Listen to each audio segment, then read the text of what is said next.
Hai Sobat Milenial Agency, apa kabarnya? Ketemu lagi kali ini di POV Times edisi spesial. Karena biasanya POV Times tuh hari Senin, ya, hari Senin siang. Tetapi kali ini saya ingin membuat di tengah pekan ini karena saya baru tiba semalam dari perjalanan tugas ke luar negeri, termasuk ke WEF di Davos. Dan begitu mendarat, saya langsung melihat perkembangan berita yang sangat-sangat menarik di dalam negeri, pertemuan antara Presiden Prabowo dengan mantan Menlu, mantan Wamenlu, ahli-ahli hubungan luar negeri, ya, politik luar negeri, termasuk dari akademisi. Dan yang kemudian saya tonton dan saya baca liputan IDN Times adalah keterangan pers dari Pak Hasan Wayuda dan juga Bang Dino Patijalal. Saya merasa bahwa harus segera untuk menggali lebih dalam pertemuan ini. Kebetulan saya satu-satunya jurnalis dari Indonesia yang hadir di sesi Board of Peace, sesi yang diselipkan, tidak ada dalam jadwal pada saat pertemuan WEF di Davos. Nah, langsung saya kemudian, saya tahu kalian udah menonton termasuk di IDN Times, ucapan dari Bang Dino Patijalal, founder dan chairman dari Foreign Policy Community Indonesia. Dan yang paling menarik langsung saya wawancara karena apa? Karena positioning dari Bang Dino dari 4 lampu kuning, 6 saran berkaitan dengan keikutsertaan Indonesia sebagai founding member dari Board of Peace.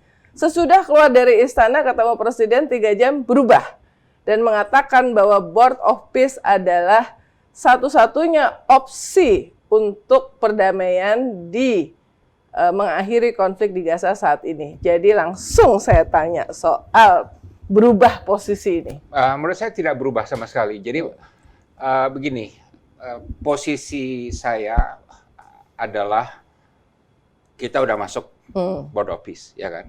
Sudah terlanjur masuk. Udah terlanjur masuk, ya kan? Jadi karena udah terlanjur masuk itu, perhatikan 4 lampu kuning, ya kan? Ada 4 lampu kuning yang saya sampaikan mengenai charter, peran Trump, ini jadi real estate-nya Israel dan lain sebagainya itu. Jadi lampu kuning itu tetap ada. Nah, saya tahu banyak masyarakat yang bilang kita keluar aja, ya kan? Nah, itu tidak realistis tuh, Uni, ya, karena nggak mungkin kita tanda tangan 2 minggu kemudian keluar, ya kan? Kredibilitas hancur dan kita juga nanti ditertawakan dunia, kan? Jadi posisinya tetap sama, yaitu kita masuk, tapi perhatikan lampu kuning dan kita harus hati-hati dan cermati berbagai resiko. Nah, itu yang terwujud dalam diskusi di istana itu adalah itu. Jadi Presiden memberikan pemaparan mengenai alasan kenapa Indonesia menandatangani secara dan juga proses-prosesnya. Nah, kemudian dari saya, dari Pak Marty dan Pak Alwi Shihab lain sebagainya memberikan masukan, Pak, hati-hati. Kita udah masuk, ya udah keburu basah kakinya. Perhatikan hal-hal ini, ya. Nah, itu yang terjadi. Jadi Bang Dino tidak berubah. Posisi Dino Patijalal tidak berubah. Tidak sama sekali. Berkaitan dengan itu. Tidak berubah. Dan tetap ada perbedaan pandangan. Saya ada 2 poin penting. Jangan bayar 1 miliar, ya kan? Saya tetap pada posisi itu. Karena berbagai hal, ya. Karena berbagai hal.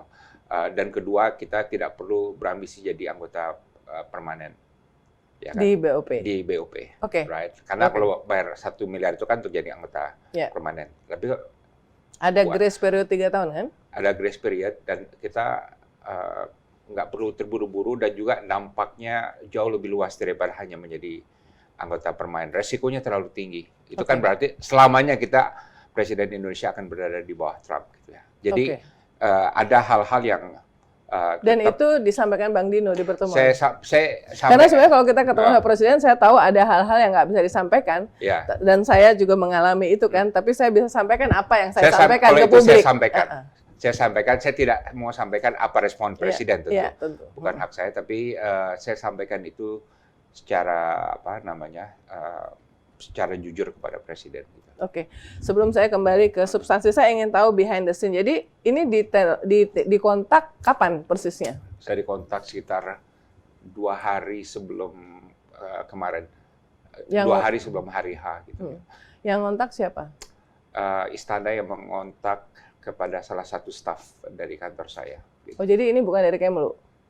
Oh, saya dapat surat dari Menlu. Dari Menlu, ya, undangan. Ya? Surat undangan tertulis dari Menlu mengundang untuk ini. Di spesifik dibikin untuk diskusi BOP atau BOP langsung? Mengenai Palestina dan arah politik luar negeri. Dan memang itu yang terjadi. Presiden bicara mengenai politik luar negeri secara umum, bahas mengenai Ukraina, mengenai dunia internasional, mengenai geopolitik, dan lain sebagainya. Kemudian baru masuk kepada Gaza di bagian terakhir. Oke, berarti di awal ada presiden memberikan pembukaan, kira-kira berapa lama itu? Menurut saya sekitar 45 menit mungkin ya. Oke, karena teman-teman sebelum wawancara Bang Dino, saya menelpon salah satu peserta dari pertemuan dengan presiden dengan ormas ya, ormas keagamaan, yaitu Wakil Ketua Umum Majelis Ulama Indonesia, Kiai Kholil Nafis. Dan dia mengatakan pertemuannya kira-kira sama, sekitar hampir 3,5 jam. Tetapi mungkin kalau tadi Bang Dino baru saja mengatakan bahwa Presiden membuat opening di awal, overview ya, mengenai geopolitik internasional, 45 menit, dengan ormas itu 2 jam. Ya. Dimulai dengan geopolitik, kemudian situasi Timur Tengah, Palestina, kemudian juga bagaimana situasi ekonomi, program-program prioritas. Jadi 2 jam, dan kemudian sempat ada kesempatan untuk 5 orang ya untuk bertanya dan dijawab oleh presiden. Kalau pertemuan yang dengan apa namanya ahli-ahli luar negeri ini gimana suasananya? Sama aja. Jadi pembukaan oleh presiden, ya, kemudian ada 3 gelombang pertanyaan. Setiap gelombang itu sekitar 3-4 orang, habis itu dijawab oleh presiden, habis itu gelombang kedua, 3 orang lagi dijawab, kemudian gelombang ketiga. Jadi lumayan ya. Lumayan. Mungkin saya agak salah 45, bisa aja 1 jam ya. Karena kita nggak boleh bawa jam, masalahnya itu. Jam saya diambil. Oh ya? Takut ini rekaman. Soalnya sekarang kan jam ada ini. Iya. Jadi jam semua orang diambil. Handphone juga nggak boleh bawa. Semuanya diambil ya. Tapi bawa notes. Notes disediakan di sana. Oh, disediakan. Yang hitam itu ya? Iya. Oke.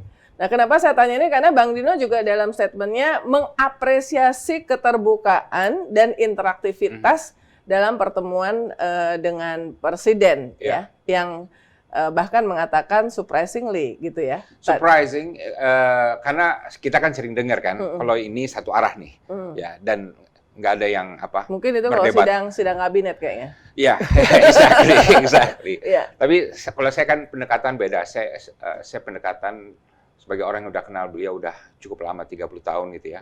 Dan saya juga mulai dengan joke dulu gitu ya. Joke-nya adalah, Pak Presiden, saya masih utang 20 pound ke Bapak itu, 20 pound sterling gitu. Dia bilang, ada apa? Karena dulu kita jalan-jalan di Oxford Street, saya beli buku, saya nggak ada uang, Bapak pinjemin saya 20 pound. Waktu itu beliau sebagai orang Kopassus. Oh, oke. Dia was long time ago ya? Long time ago, saya lagi nemenin beliau gitu ya. Kemudian saya lupa bayar 30 tahun kemudian. Saya bilang, nanti saya bayar, Pak, saya juga baru ingat gitu. Bilang, ya, tapi dengan bunga ya beliau ya. Gitu. So, abis itu, and then I start talking. Ini kan, you know me. Saya intelektual gitu ya. Jadi, I say things as it is. Saya nggak nyari jabatan, nggak nyari apa dan proyek. Dan Bang sudah mengucapkan itu secara terbuka kepada publik. Dan mungkin juga dimonitor oleh istana. Ya. Menurut Teddy juga begitu ya. Jadi saya sampaikan beberapa masukan, baik plus maupun minus ya. Terus kalau kritik termasuk yang 1 miliar itu. Dan itu saya sampaikan dengan gamblang. Dan juga beliau mendengar dari yang lain mengenai resiko-resiko di Board of Peace ini. Baik yang beliau sudah ketahui maupun yang beliau belum ketahui gitu ya. Nah, tapi saya ingin menjelaskan juga karena ini jadi sorotan media juga mengenai ucapan saya ini opsi satu-satunya. Ya. It's a statement of fact. ya kan? Jadi saya juga dapat ini nih. Yeni Wahid kemarin itu, Din, apa maksudnya? Apa namanya? Di grup-grup itu jadi bahan pembicaraan. I know. But dan saya dibilang, wah, udah diundang mentang-mentang udah diundang ke istana, berubah. no. Kalau posisi masih sama. Tapi kalau mengenai opsi satu-satunya, it's a statement of fact. Kan nggak ada lagi sekarang. Apakah ada proposal dari Rusia? Kan nggak ada. Apakah ada proposal dari Eropa? Kan nggak ada. Meskipun di resolusi 2803 yang 17 November itu Rusia sama China abstain kan? Yes, ya, mereka abstain, tapi kan tidak ada usulan. Jadi kalau dari segi gencatan senjata, yang ada hanyalah 20-point plan, ya kan? Gencatan senjata ya, nggak ada Tiongkok nggak ada usulan, Australia siapapun nggak ada usulan. Jadi hanya 20-point plan yang sudah di-endorse oleh Dewan Keamanan PBB, right? So that's the only one, right?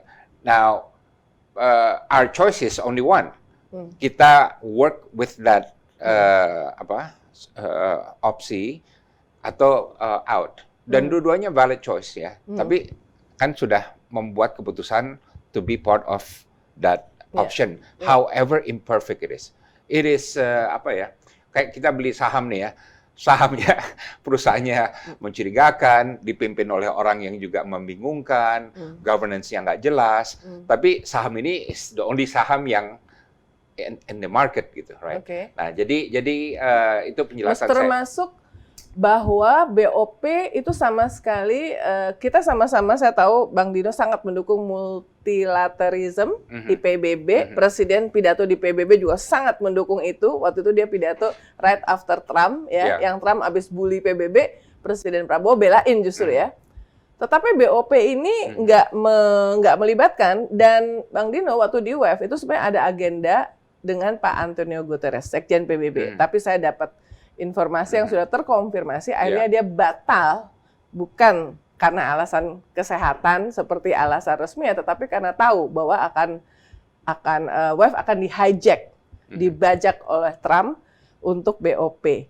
Nah ini kan memang bagian dari resolusi 2803, meskipun ada di bagian dari resolusi itu yang tidak ada di Board of Peace Charter, yaitu soal masa depan Palestina, yang sama sekali nggak disebut sama sekali dalam charternya BOP, yang sebetulnya ada di resolusi PBB 2803 soal penentuan masa depan Palestina, termasuk two-state solution apa segala, itu nggak ada sama sekali di BOP.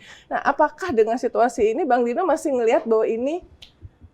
Ya, jadi ada dua hal ya. Satu, Indonesia jangan pernah ragu nanyain ini nih, bahkan menekan kelompoknya Trump. Ini gimana sih? Charter kok asal bikin aja, kan saya selalu juga kritis mengenai hal ini ya. Kenapa nggak ada referensi mengenai Gaza dan Palestina? Jadi kita jangan ragu untuk terus nagih ini gitu. Karena BOP ini lahir dari resolusi Dewan Keamanan PBB yang khusus dibentuk untuk gencatan senjata dan ini. Jadi satu. Tapi paling tidak yang terhiburnya apa? Yang terhiburnya adalah waktu penandatangan GOP, it's all about Gaza. Ya kan, you were there, ya kan? It's all about the plan, master plan lah, inilah itu. Tapi Gaza like rebuilding Gaza baru kemarin baru ada pengakuan dari Israel 71.000 korban perang ini yang sebelumnya dia tidak pernah menyebut, dan bahkan Trump juga tidak pernah menyebut, Kushner nggak menyebut, Witkoff nggak menyebut, Marco Rubio nggak menyebut gitu. Tapi yang dijelaskan di situ adalah, kalau buat saya, Bang Dino, itu adalah because I was there, itu adalah presentasi tentang real estate New Gaza dan New Rafah dibalut oleh nama plan perdamaian. Ya, I agree. Dan that's my point mengenai salah satu resikonya. Dan itu juga kita bahas tuh dalam pertemuan tadi malam. Jadi resiko terbesar itu adalah ini melenceng, ya kan? Jadi pertama mengenai PBB dulu ya. Resiko terbesar adalah Trump membuat Board of Peace ini menjadi PBB pribadi. Betul. Di bawah dia. Dan dia kaisarnya. Dia mention itu bahwa ini adalah semacam organisasi yang sangat bisa menyaingi PBB. Ya, and makanya saya sangat tidak mendukung kalau kita kasih $1 billion. Dan ini saya sebutkan juga ya dalam pertemuan. Kenapa? PBB lagi Senin Kemis, ya kan, mau kolaps. Mereka bilang sendiri, sekjennya bilang mau kolaps. Amerika tarik sumbangannya yang billion-an dollar gitu ya. Dan kita kasih 1 billion ke sini, right? Dan tahu nggak, Uni, 1 billion itu 50 tahun iuran kita untuk PBB. PBB atau ASEAN? Untuk PBB. Kalau ASEAN 500 kali. Right? PBB itu sekitar 20 juta per tahun kita kasih, ya kan? Berarti apa? Nggak masuk akal gitu, ya kan? Dan dikasihnya juga ke siapa? Ke Trump, right? Jadi itu resiko pertama. Disampaikan ke. Saya sampaikan tentu dengan bahasa yang berbeda ya. But the statistics I gave to Pak Presiden ya. Nah, yang kedua, tadi resiko pertama adalah mengenai PBB. Kedua tadi saya mau bilang apa? Jadi agak lupa nih, karena melihat your beautiful face. Ngantuk. Face jet lag, oke. Ya. Nanti kalau saya ingat lagi kedua, I'll get back to that gitu ya. Oke. Resiko kedua adalah Bang Dino tadi lagi ngomong yang soal ini apa namanya? Itu kan sama-sama jet. Oke, kalau gitu saya nanya. Nah, jadi PBB sebetulnya sama sekali tidak dilibatkan. Iya. Dalam BOP. Meskipun ini under resolusi 2803 Dewan Keamanan, tapi di BOP not a single mention tentang peran dari PBB, termasuk ketika menggerakkan pasukan stabilisasi perdamaian, dan itu yang menjadi concern Bang Dino sejak awal kan. Pasukan perdamaian harusnya digerakkan harus dalam konteks PBB seperti yang selama ini. Jadi sebelum berangkat mereka harus benar-benar reconfirm ya bahwa pasukan ISF itu mandat dari Dewan Keamanan PBB, dan nanti kita di sana juga sesuai dengan mandatnya gitu ya. Saya dengar udah akan berangkat ya, kita udah menyiapkan sekitar 8.000 orang, akan menjadi kontingen terbesar, dan itu aja Uni ya, itu aja udah jadi leverage kita yang nomor 1, tanpa harus bayar 1 miliar ya, karena orang akan bilang, lu tanpa pasukan saya, siapa yang akan jaga keamanan gitu kan? Karena kayak UAE bilang sudah nggak mau dia kirim karena tak khawatir dengan keamanan apa segala macam. Yang paling confident adalah Indonesia, mungkin karena posisinya yang lumayan diterima oleh berbagai pihak yang konflik ini kan? Iya, benar. Jadi kembali lagi kita sama-sama lagi jet lag kayaknya, losing our train of thought all the time. Nggak, tapi gini Bang, benar nggak? Karena saya cek ya, saya membandingkan Pak Kiai Khalil Nafis mengatakan bahwa sebenarnya ini pertemuan itu justifikasi, Presiden memberikan justifikasi keterlibatan Indonesia di BOP. Terus kemudian menggunakan istilah bahwa mempengaruhi dari dalam, makanya masuk ke dalam BOP, dan membayar. Kenapa harus membayar $1 billion itu supaya posisinya setara dengan anggota yang lain, sehingga kalau setara bisa mempengaruhi keputusan. Apakah itu juga dibahas? I disagree. Enggak, ini Profesor kalau sudah mengizinkan saya untuk menyampaikan ini kepada publik. Apakah itu juga disampaikan istilah mengubah dari dalam, kemudian mempengaruhi dari dalam dan kesetaraan? Memang dibahas mengenai aspek Indonesia jadi setara ini gitu ya. Tapi kan bayar 1 billion bukan untuk jadi setara. Bayar 1 billion untuk menjadi anggota permanen sesuai dengan piagam. Kalau kita argumentasi saya, kalau kita jadi pertama uang segitu tuh terlalu fantastis. Dibanding yang tadi itu ya, kita sumbangkan PBB itu bisa 50 tahun uang kita di PBB. Nah, kedua, kalau menjadi anggota permanen justru merugikan kita. Karena kita selamanya akan di bawah bayang-bayang Donald Trump. Dan tahun ini kan dia ada midterm election, kemungkinan dia kalah. Midterm election itu pertengahan tengah jalan gitu ya. Bisa aja Demokrat akan menang menguasai Kongres dan dia akan sibuk dengan urusan Berurusan dalam dengan negeri. termasuk budgeting segala macam ya, bisa Ya, stall. yes. Seperti yang sebelumnya terjadi ya. Yes. Dan ingat ya, kemarin dia mengaku mengurusin masalah Thailand, Kamboja kan. Terus sampai datang, terus tanda tangan di depan dia supaya dia dapat Nobel segala macam. Abis itu kan ditinggalin. Iya. Lupa. Iya. Akhirnya yang masuk siapa? Yang lain lah gitu, yang ngurusin gitu ya. Karena mungkin nggak ada potensi proyek real estate ini. Exactly. Yeah. Right? Jadi berarti apa? Sustainability perhatian Trump itu naik turun tuh, ya kan?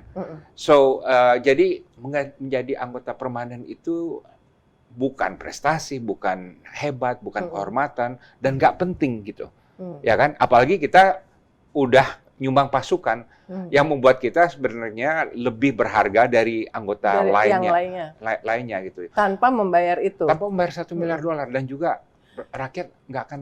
Dan karena ini POV Times, kalau sudah membayar $1 billion for the sake of ingin setara apa segala macam, akan lebih complicated lagi kalau harus pull out. Kan Presiden selalu meyakinkan bahwa kalau tidak sesuai, maka Indonesia bisa setiap saat keluar dari BOP. Tapi kalau udah terlanjur bayar, kan bagaimana mempertanggungjawabkan yang sudah dibayar kemudian tiba-tiba keluar? Ya kan benar, itu juga benar. Very good thinking. Iya kan? Ya kan? Udah keburu bayar, udah keburu bayar, pakai uang APBN. Ya, uangnya udah di-store. Terus karena tiba-tiba ternyata Trump tidak bisa menghentikan Israel yang terus-menerus menyerang, sehingga ini tidak terjadi perdamaian di sana. Terus kemudian karena itu terus kemudian kita menarik diri seperti janji dari Presiden kepada dalam pertemuan termasuk di pertemuan sebelumnya. Nah itu isu berikutnya kan adalah terus duit yang sudah terlanjur dibayarkan gimana kan? Jadi dalam konteks itu POV Times, ADN Times tentu tidak mendukung pembayaran $1 billion kan? Ya kan? Karena akan ada komplikasi berikutnya kalau sudah terlanjur bayar berapapun, mau dicicil atau tapi terus kemudian kan kita melihat bahwa Israel masih menyerang. Apakah itu dibicarakan? Bahwa sebetulnya ini sebuah sekarang satu-satunya opsi, tetapi ya tadi Bang Dina baru saja menjelaskan bahwa Trump sendiri adalah bukan orang yang bisa setia terhadap apa yang dia sampaikan. Dan apalagi tahun pertama gini, mandatnya hanya sampai 2027, mandat PBB, ya kan? Jadi 3 tahun. Kalau mandat sampai 2027, terus Trump mau terus, kita udah bayar $1 miliar, sementara Rusia sama Tiongkok menentang gimana? Kan nggak bisa dipaksakan, ya kan? Atau taruhlah terus ya, sampai 2029 Trump udah nggak presiden lagi, tapi dia tetap mau jadi ketua Board of Peace. Dan kalau ngeliat charternya kan memang itu dia banget, chairman. Dia nggak ada batas chairman, waktu. Nggak ada batas waktu, itu mandat dari PBB sampai 2027, tapi di charter itu jelas bahwa semua chairman. Presiden saya dengar mengatakan bahwa kita toh ada dengan negara-negara Islam yang lain, kita pasti akan kalau tidak sesuai, kita akan bersama-sama untuk menolak ya. Tapi di charter itu saya juga melihat bahwa kalau ada perubahan mau usulan harus diusulkan oleh minimal 1/3. Nah 1/3 8 ini belum 1/3 karena yang di atas panggung pada saat itu saya hitung kursinya ada 20, 19 lah, Trump di tengah ya. Tapi kan habis itu yang nggak hadir juga ini, jadi complicated ya. Jadi bisa nggak 1/3. Dan lebih dari itu nih, kalau dia udah nggak jadi presiden lagi, kemudian dia tetap ketua, kan dia pribadi, dia nggak bisa menggerakkan Pentagon, nggak bisa kasih instruksi militer, instruksi diplomatik, udah nggak ada powernya lagi. Nah, sementara kita di bawah dia, presiden kita di bawah dia, kan nggak masuk akal di atas orang yang tidak punya kekuatan lagi. Ya kan? Tahun 2029 kalau dia udah turun ya sebagai presiden, dia nggak ada kekuasaan eksekutif lagi dan dia pasti ribut dengan presiden Amerika yang berikutnya gitu. Ya bisa aja dari Demokrat, bahkan dari Republikan juga pasti nggak akan mau. That's lead to my next question. Why? Mengapa? Apakah memang di luar soal isu bahwa Indonesia, Presiden Prabowo confident dengan bersama-sama negara Arab yang lain termasuk yang bertemu di sela-sela acara UNGA, kan itu tanggal 23 September Presiden pidato, kemudian sorenya sekitar jam 4 Trump mengundang 6 negara populasi Islam ya untuk membahas ini sebetulnya awalnya ya. Lalu Sharm el Sheikh, lalu diresmikannya di WEF Davos ya, di panggung di sana. Apakah semata-mata karena confident itu bahwa negara-negara yang ini juga tidak bisa ditekan lewat tarif, ya? Atau ada alasan lain? Atau ada alasan misalnya soal tarif, dibahas nggak itu? Tarif dibahas tapi tidak dalam kaitannya dengan Gaza ya gitu ya. Jadi kita ini menjadikan ini sebagai sebuah apa ya, trade deal, di barter urusan gitu ekonomi dengan Amerika. Sehingga kita, kalau masalah Amerika kemarin dibahas secara khusus gitu ya, tidak dalam konteks yang lain. Tapi yang saya baca keputusan Indonesia gabung itu karena merasa lebih pede dengan adanya Arab Saudi, Qatar, Jordan, Mesir. Jadi kalau orang-orang yang dikenal presiden dengan baik ini ya, Raja Jordan misalnya kan kenal baik dengan presiden. Jadi presiden merasa oke, kalau mereka masuk, jadi saya merasa lebih nyaman kalau Indonesia masuk gitu ya. Jadi ini saya melihat sebagai alam pikirannya beliau gitu ya. Dan yang saya baca itu Board of Peace itu nanti bisa menjadi ajang pertarungan ya. Antara apa? Pertarungan antara Israel yang pemikirannya adalah untuk menggunakan Board of Peace itu untuk kepentingan dia gitu ya, real estate di Gaza segala macam lah gitu ya, meminggirkan rakyat Palestina, kemudian Hamas dinetralisir sama dia gitu ya. Antara mereka itu dan juga negara-negara yang mempunyai agenda yang berbeda gitu ya, two state solution gitu ya. Nah, ini pertarungannya adalah di Board of Peace itu. Nah, sekarang kita tentu bertanyanya, oke, kita ada masuk, kita ada commit, nanti ada koalisi dengan 7 negara Islam lainnya itu, game plan-nya kita apa? Nah, itu yang saya belum dengar, ya kan, game plan-nya. Jadi semuanya bilang Presiden, Muhammadiyah, NU, MUI, termasuk FPCA juga, end game-nya adalah two state solution. Tapi saya belum melihat roadmap sama sekali. Dan itu nggak disampaikan dalam pertemuan itu oleh Presiden? Belum dibahas, emang tidak ada roadmap. Dan kita harus, sekarang the game is, ya udah masuk, cari roadmap-nya dong. Jadi simpel aja, Uni. Kalau dari kami, dari FPCI, dalam 1 tahun itu, bisa nggak kita secure at least commitment untuk point number 18 nih, dari 20 point plan. Kan poinnya adalah, begitu Gaza mulai dibangun, perlu ada proses politik yang akan mengarah pada statehood Palestina gitu.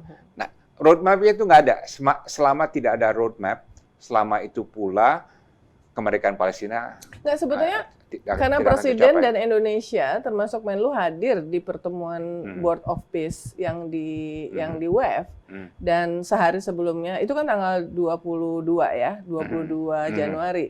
Tanggal 21 Trump pidato, tanggal 20 malam itu sudah ada pertemuan antara Foreign Minister yang makanya Pak Menlu Sugiono mendadak datang lebih dulu ke Davos. No picture, no everything, semuanya membahas itu ya. Dan dari presentasi Trump, kemudian Witkoff, Rubio, apalagi Jared Kushner yang presentasi kayak pengusaha real estate, itu dan ada plan-plannya, tahap-tahapnya, nggak ada itu menyebut-nyebut statehood. Maksud saya, udah nggak ada seperti itu, kenapa kok masih terus gitu? I don't have the explanation. Harus tanya istana, tanya Teddy, tanya Pak Menlu. Tapi apakah kemarin nggak ditanya? Kan ini ahli-ahli hubungan luar negeri kemarin yang datang. Itu dibahas mengenai prosesnya dan kenapa Presiden merasa yakin PD-nya untuk menandatangani. Kalau menurut beliau itu the final ini adalah gabungnya Arab Saudi. Oh, yang membuat Indonesia. Ya, semakin yakin gitu ya untuk menandatangani. Karena Arab Saudi kan yang terdepan ya untuk masalah Palestina, melebihi Qatar gitu ya, dan Jordan juga, dan melebihi Mesir juga menurut saya gitu ya. So jadi ada faktor itunya gitu ya. Tapi I still I would love Kita ini ada kayak misalnya diancam-ancam nggak Bang Dino? Kalau yang dari Bang Dino dapatkan, saya dengar misalnya soal Papua sempat disebut oleh Amerika ke kita. Apakah seperti itu? Saya tidak tahu. To be honest, that's question yang hanya pemerintah yang bisa jawab gitu ya. Ya karena meskipun Papua katakanlah itu kan cerita lama ya. Cerita lama kerikil dalam sepatu yang selalu disebut-sebut, tapi Amerika sekarang sama sekali tidak punya kredibilitas untuk menjadi champion of HAM. Ya, that's true. Not only that, sewaktu saya di pemerintah kan dulu saya ini juga ikut membidani strategic partnership Amerika dan Indonesia. Dan satu poin yang paling kita insist dan berhasil masuk adalah Amerika sama sekali tidak boleh mendukung gerakan separatis manapun di Indonesia. Itu masuk dalam perjanjian strategic partnership Indonesia-Amerika. Jadi kalau mereka berpikiran gitu atau mulai bermain begitu, tentu itu melanggar kesepakatan gitu ya. Tapi apakah ada pembicaraan itu? Saya tidak tahu karena saya tidak ada dalam proses diskusi antara mereka gitu ya. Oke. Ya. Jadi menurut Bang Dino pertemuan kemarin produktif untuk ya itu tadi sebagai sebuah forum di mana presiden menjustifikasi keikutsertaan kita dalam BOP. Kalau menurut saya justru produktifnya dalam arti baik saya, Ibu Retno, Pak Marty, Pak Alwi Shihab dan lain sebagainya itu Pak Hasan yang Pak Hasan juga ya bisa menyampaikan aspek-aspek di mana Indonesia perlu lebih berhati-hati. Langsung ke presiden. Ya, gitu. Yang mungkin beliau nggak dapatkan kalau diskusi internal gitu ya. Tapi kami bisa menyampaikan tanpa beban, tanpa beban dan secara apa adanya gitu. So, terutama faktor Trump, jangan terlalu jangan terlalu pede. Banyak risikonya ya, banyak sekali risiko berada di bawah Trump. Karena berbagai hal yang dia tanda tangani itu jadi semakin ribet gitu. Ya. Apakah kalau pertemuan ini dilakukan sebelum kita masuk BOP akan make it different menurut Bang Dino nuansanya? Mungkin akan sedikit beda karena kalau dari kami argumentasinya pandangannya adalah jangan terburu-buru, pelajari dulu, ya kan. Sekarang pun kita masuk, kita masih nggak tahu ini binatang apa kan? Ya. Kan belum ada pertemuannya. Ya, masih rekrut, kemudian gimana cara kerjanya. Waktu 22 Januari di WEF itu Kushner menjanjikan next week akan ada pertemuan di Washington DC untuk membicarakan detail tentang struktur organisasi termasuk apa segala macam. Jadi ada itu juga belum kejadian sih sampai sekarang ya. Nggak tahu kalau ada kejadian, tapi kayaknya belum kejadian karena biasanya pasti akan diumumkan oleh White House. Resiko gagalnya tinggi kok, Uni. Dan ini adalah suatu konflik yang kalau kita lihat puluhan tahun ke belakang, setiap kali ada inisiatif gagal. Ya kan, the Oslo Initiative, kemudian yang dulu Ehud Barak. Sempat hampir Annapolis Conference 2007 juga nggak jadi. Karena apa? Juga pertama ini tergantung Israel, ya kan? Karena kalau Palestina mau merdeka, dia hanya bisa merdeka secara penuh kalau Israel mengizinkannya. Berarti apa? Harus berunding, ya kan? Itu satu. Dan ini tidak akan terjadi selama Bibi masih berkuasa. Ya. Mungkin kalau yang lain berkuasa masih ada kesempatan. Dan kedua, Presiden Amerika itu bagi dia risiko tinggi. Kalau Israel nggak mau, kemudian dia memaksakan, dia kehilangan ini di dalam negeri kan Jewish lobby kuat sekali, AIPAC itu kuat sekali secara ekonomi dan politik ya, bisnis juga. AIPAC dan NRA ya kalau di Amerika ya, dua lobis kelompok pressure group yang paling kuat ya. Jadi resiko gagalnya tinggi sekali. Dan kalau coba ya, nah ini saya minta nanti Kemlu sama Presiden menganalisa terus gitu. Dalam 1 tahun, kalau ternyata Trump masih ngotot, saya nggak tertarik sama sekali urusan Palestina merdeka. Netanyahu juga bilang, saya nggak mau tuh kalian nyebut aja Palestina mereka, saya nggak mau dengar gitu. Dalam 1 tahun masih begitu, kita mau gimana? Right? Kalau menurut saya itu udah red line tuh, bahwa udah sign dari lampu kuning ke lampu merah. Kita ngasih 1 billion untuk apa misalnya? Misalnya gitu ya. Dan lain sebagainya, udah kita keluar. Right? Kita cari opsi lain. But for now, this is the game, dan game ini sangat imperfect. Sangat nggak mengenakan hati, tapi siapa tahu ini karena ada 8 negara kunci ini ya, yang siapa tahu ini bisa mengarah kepada Islam. Something. Ya. Gitu.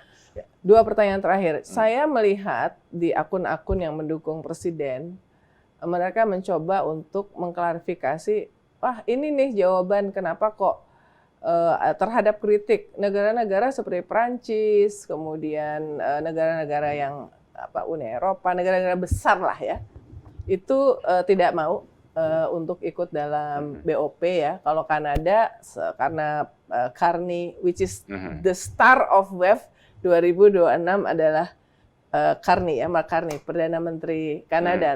Dalam sejarah WEF sudah 56 tahun, cuma ada 3 pidato yang standing ovation, yaitu Nelson Mandela, Zelensky, Presiden Ukraina, dan tahun ini adalah Mark Carney, dan kita lihat hype-nya di bagaimana itu boost Carney popularity ya. Tapi nggak ada tuh negara-negara lain yang katakanlah masuk dalam negara-negara maju ya, yang mendukung. Saya ngelihat kalau di panggung waktu itu, wah ini banyak kayak Presiden Azerbaijan itu kan tergolong diktator itu di negaranya ya, segala macam. Jadi ya ada dari kita, ada Vietnam lah, dari kawasan ini ada Vietnam. Gimana Bang Dino ngeliat itu? Saya lihat kan ada sekitar 60 negara yang diundang kan. Ini macam-macam mereka masuknya gitu ya. Kalau yang nolak ada yang undangannya dibatalkan, Kanada jelas terbuka. Ya. Kemudian ada negara yang menolak, ya Spanyol, Prancis dan lain sebagainya. Ada juga sekutu Amerika yang diundang, mereka nggak mau hadir, tapi mereka mengulur waktu. Saya nggak mau sebutkan namanya, tapi mereka nyampaikan ke saya, pokoknya kami nggak mau ribut lah sama tuh orang, jadi kami ulur-ulur. Kemudian,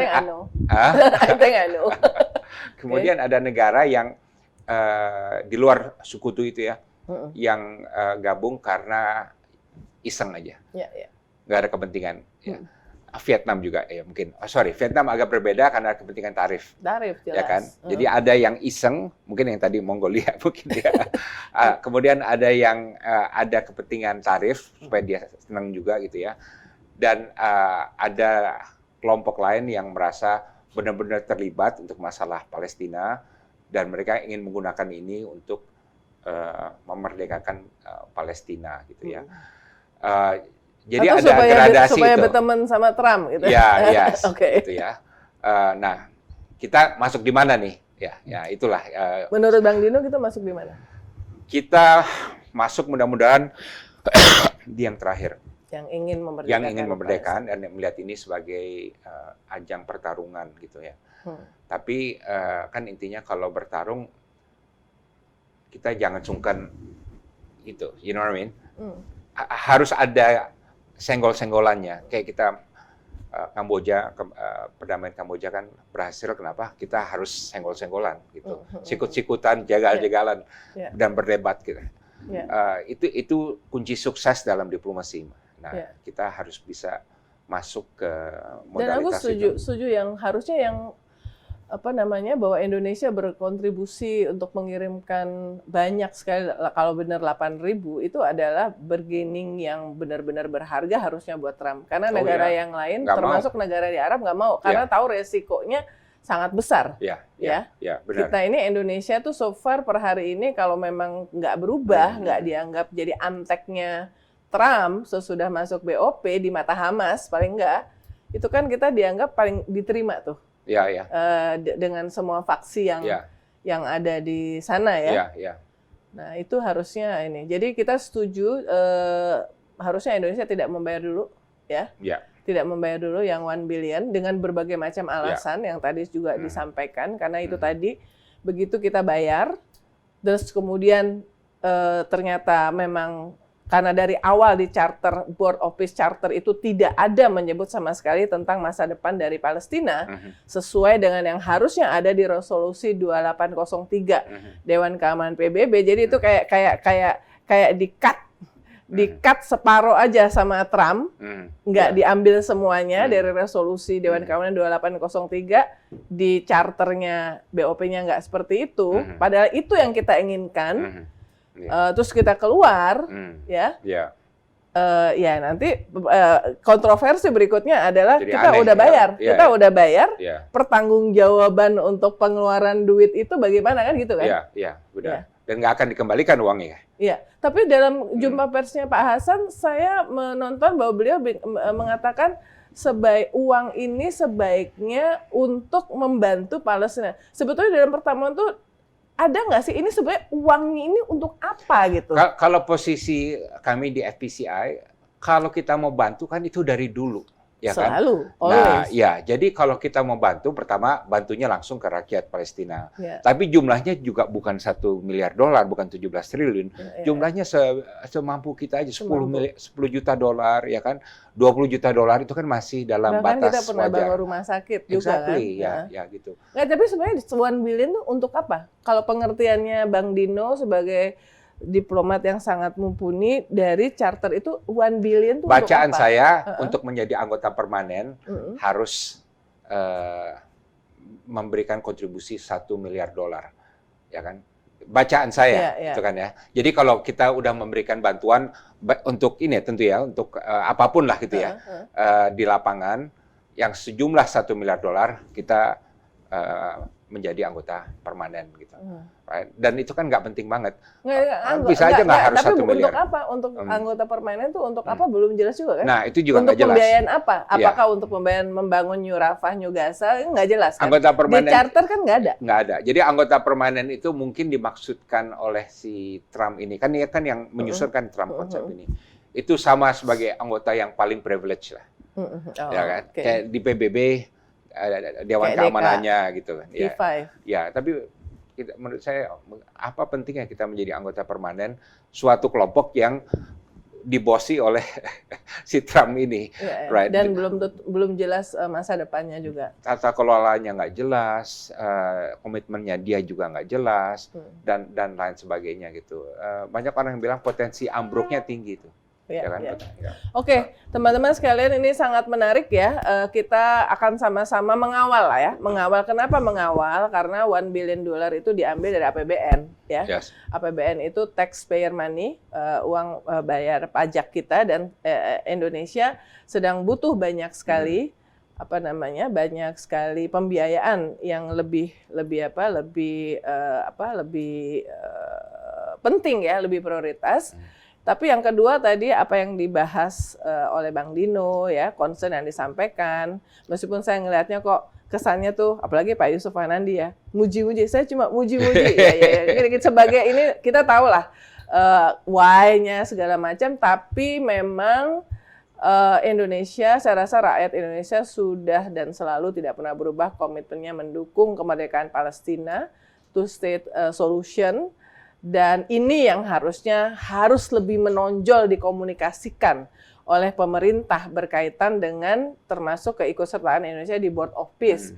Karena ini kan the borderless ya, jadi apapun statement dari Presiden, apalagi itu pasti akan langsung kebaca oleh Trump dan siapapun. Bahwa ini posisi Indonesia, dan Indonesia tidak bisa berkelit dari semacam utang konstitusi ya, Bang Dino ya, utang konstitusi kita. Sehingga ini perlu disampaikan secara terbuka, dengan jelas, sehingga rakyat itu masih percaya bahwa komitmen dari pemerintah terhadap kemerdekaan Palestina itu tidak berubah ya. Dan yang kedua, soal biaya uang keanggotaan $1 billion sebaiknya tidak dibayarkan ya sebelum. Saya rasa mungkin 1 tahun lumayan oke, meskipun kita juga nggak percaya karena kemarin 2 hari yang lalu Israel masih menyerang Gaza ya. Komitmen Israel terhadap kemerdekaan Palestina mungkin hampir tidak ada. Mungkin kita di IDN menganggapnya so far sulit ya, tidak ada. Nah, jangan sampai nanti sudah terlanjur bayar, mau menarik diri jadi lebih complicated lagi. Kita akan kawal terus bagaimana keikutsertaan dan kontribusi dari Indonesia terhadap perdamaian di Palestina dan negara Palestina merdeka ya, lewat platform bikinan Trump, yaitu Board of Peace. Terima kasih Bang Dino dan sampai ketemu di POV berikutnya. Terima kasih.